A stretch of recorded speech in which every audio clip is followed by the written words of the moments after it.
नमस्कार मित्रांनो, आपण या व्हिडिओमध्ये आता एक महत्त्वाची माहिती पाहणार आहोत.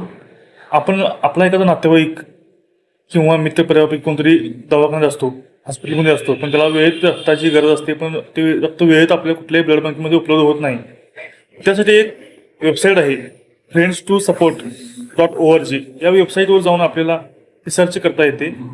डायरेक्ट आपण त्या रक्तदात्यापर्यंत कॉन्टॅक्ट करू शकतो त्यांना आपण, आणि आपल्याला हवे ते रक्त उपलब्ध होऊ शकते.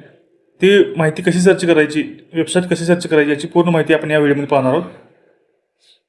गुगल क्रोम ओपन करायचे आहे.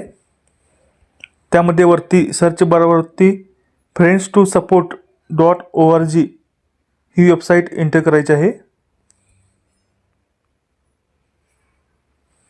याचे अँड्रॉइड ॲपसुद्धा आहे, त्यामधून सुद्धा आपण सर्च करू शकतो. असे पेज ओपन झाल्यानंतर यामध्ये आपल्याला जे ब्लड हवे आहे ते इथे सर्च करायचे. समजा आपल्याला ए पॉझिटिव्हची माहिती सर्च करायची आहे, तर ए पॉझिटिव्ह पुढील माहिती कंट्री एंटर करायची आहे, त्यानंतर स्टेट,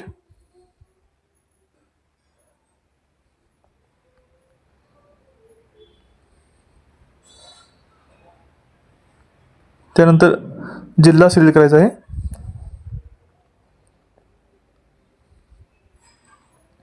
आणि सिटी. आता आपण हे सगळं माहिती एंटर केल्यानंतर सर्च करायचं आहे. अशा प्रकारे इथे आपल्याला सर्व रक्तदात्यांची माहिती डिस्प्ले होईल. यामध्ये आपण डायरेक्ट त्यांना कॉन्टॅक्ट करून आपल्याला जे पाहिजे आहे ते रक्त उपलब्ध करू शकतो. आणि सर्वात महत्त्वाची गोष्ट म्हणजे आपण ह्यामध्ये आपण सुद्धा रजिस्ट्रेशन करू शकतो. समजा आपल्याला रक्तदान करायचे आहे, तर आपण यामध्ये रजिस्टर करून आपली माहितीसुद्धा यामध्ये एंटर करू शकतो. अशा प्रकारे आपले नाव, ब्लड ग्रुप, मोबाईल नंबर आणि आपली सर्व माहिती यामध्ये एंटर करून आपण रक्तदान करू शकतो.